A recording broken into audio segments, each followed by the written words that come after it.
దేశ ప్రజలు మోదీ నుంచి విముక్తి కోరుకుంటున్నారన్నారు మంత్రి సీతక్క. రాహుల్ గాంధీ ప్రధాని కాబోతున్నారని చెప్పారు. ములుగు జిల్లా నియోజకవర్గ విస్తృత స్థాయి సమావేశంలో పాల్గొన్నారు. హిందువుల పార్టీ అని చెప్పుకునే బీజేపీ అగరవత్తులపై జీఎస్టీ వేసిందన్నారు. బీఆర్ఎస్ పార్టీకి చెందిన 200 మంది కార్యకర్తల మంత్రి సమక్షంలో పార్టీలో చేరారు. కార్యక్రమంలో మహబూబాబాద్ పార్లమెంట్ అభ్యర్థి బలరాం నాయక్, జిల్లా పార్టీ అధ్యక్షులు పైడాకుల అశోక్ పాల్గొన్నారు.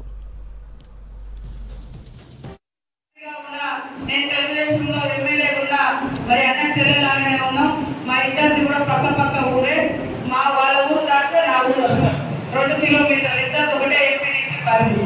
కాబట్టి దయచేసి రేపటి నుంచి నేను ఎందుకు అంటున్నానంటే, వారిని గెలిపించుకోవడం ద్వారా మనకు ఎక్కువ అధికారం ఉంటుంది. ఈరోజు ఏదో వెహికల్ ఖర్చులో ఏదో పెట్టకుండా ప్రతిదీ కూడా పైన లీడర్లు పెట్టాలి, నిలవాలని. మరి ఏ ఇబ్బంది అయినా కూడా మేము కష్టపడి ఆన్నో ఈనో చేసుకొని ఈ వ్యవస్థనంతా కూడా నడిపిస్తా ఉన్నాం. రేషన్ కార్డులు ఇవాళ బీజేపీ ఒక్క రేషన్ కార్డు కూడా రాలే కేంద్రం నుంచి, ఒక అంగన్వాడీ సెంటర్ రాలే, ఒక హెల్త్ సెంటర్ కూడా లేదు. వాళ్ళు ఏమి చేయలేదు. పైనుంచి అందరి దగ్గర వసూలు చేసి జీఎస్టీల పేరుతోటి. కాబట్టి మీరందరూ కూడా దయచేసి 10 రోజులు కేటాయించి 50,000 మెజార్టీ వచ్చే విధంగా 50,000 మెజార్టీ వచ్చే విధంగా చూసి చేయండి. నా ఎన్నికలలో ఒప్పుకున్న నిధులన్నీ దాదాపు అన్ని ఊళ్ళకి ఇచ్చినాం. ఇంకా నా నిధులు ఉన్నాయి.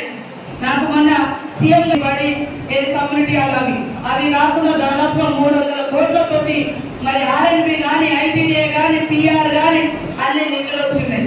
ఎలక్షన్ అయిపోగానే టెండర్లు అయితే ప్రతి ఊరు ఇవాళ రోడ్లు కానీ, డ్రైనేజీలు కానీ, బ్రిడ్జిలు కానీ అయిపోతాయి.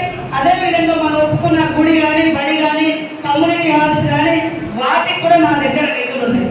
మీరు మీ బూతులలో రిజల్ట్ మీరు చూపించండి.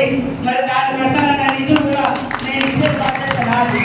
రోడ్లు తీసుకొచ్చే బాధ్యత మీది, మరి డెవలప్మెంట్కి నిధులు ఇచ్చే బాధ్యత నాది అని కూడా ఈ సందర్భంగా తెలియజేస్తా ఉన్నాను.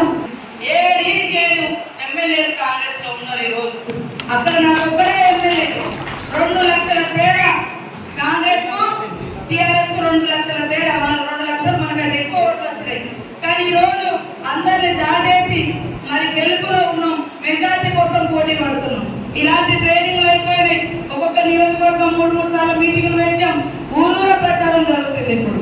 మరి అదే విధంగా ఇంటింటికి గ్యారంటీ కార్డులు పంపిణీ కూడా స్టార్ట్ చేసినాం. ఈ రేపటి ఎల్లుండి నుంచి ఇక్కడ కూడా చేయాలని ఈ రోజు ఇక్కడ కూడా అన్ని మండలాల మీటింగ్లు పెడుతున్నాం. ఒక్క మండలం మిస్ అయింది. ఆ మండల నాయకులు